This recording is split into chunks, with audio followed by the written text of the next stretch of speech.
Hello everyone! So this is Edmond Amendaros channel, isang content creator at gumagawa ng mga tutorials katulad ng PC laptop troubleshootings, mobile device troubleshootings at marami pang ibang klaseng tutorials na sinishare ko dito sa aking channel.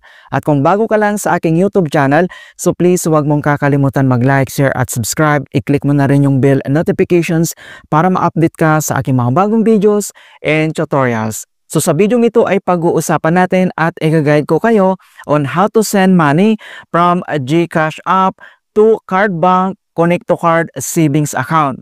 Kung hindi mo pa kabisado kung paano natin lagyan or tapapan yung ating Connect to Card Savings Account from GCash, ang video ito ay makakatulong sa iyo as a guide. Kaya wag na nating patagalin at start na natin. So ang next step ay kailangan lang tayong i-open yung ating GCash app. So click mo lang. And then, makikita mo na dito na na-cover na yung ating screen para sa ating GCash app account security. So, gagamitin natin dito yung biometric dahil activated na yung ating GCash biometric. So, login with your biometric, scan your fingerprint. I-tap mo lang dito sa screen yung fingerprint mo para ma-access natin kaagad. Ayan, so napakabilis lang talaga kung paano natin gamitin yung biometric. So hindi mo na kailangan i-enter pa dito yung username and then password mo or yung NPIN code mo. Isang tap lang, ma-open mo kaagad yung GCash account mo. So since na-open na natin dito yung ating GCash homepage profile, so ang next step ay kailangan mo lang i-select dito yung transfer. And then, bank transfer locally and internationally. And then, i-select mo lang dito yung local. And then next, so dito lang sa partners bank, so bank transfer, and then mag-scroll down ka lang, i-select mo lang dito yung view all na makikita dito sa bottom right corner. And then dito naman ay pwede mong i-search dito yung card bank or kailangan mong mag-scroll down. So dito lang sa baba, hanapin lang natin dito yung Cardbank Incorporated. So makita mo na dito na may iba't ibang klase ng Cardbank.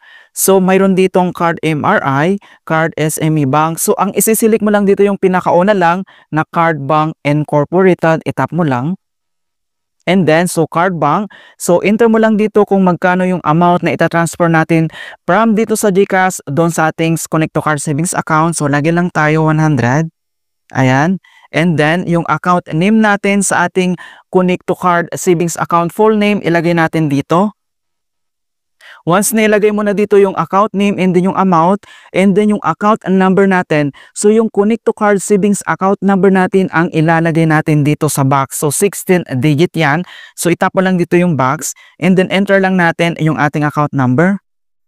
Okay? So, double check mo lang yung account number mo kung tama yung nilagay mong digits. Okay? So, kapag okay na, so send receipt to optional naman dito yung ating email address. And then, dito lang sa baba ay itap mo lang dito yung send money. But reminder guys, from GCash talaga ay may bayad po siyang 15 pesos na transaction fee.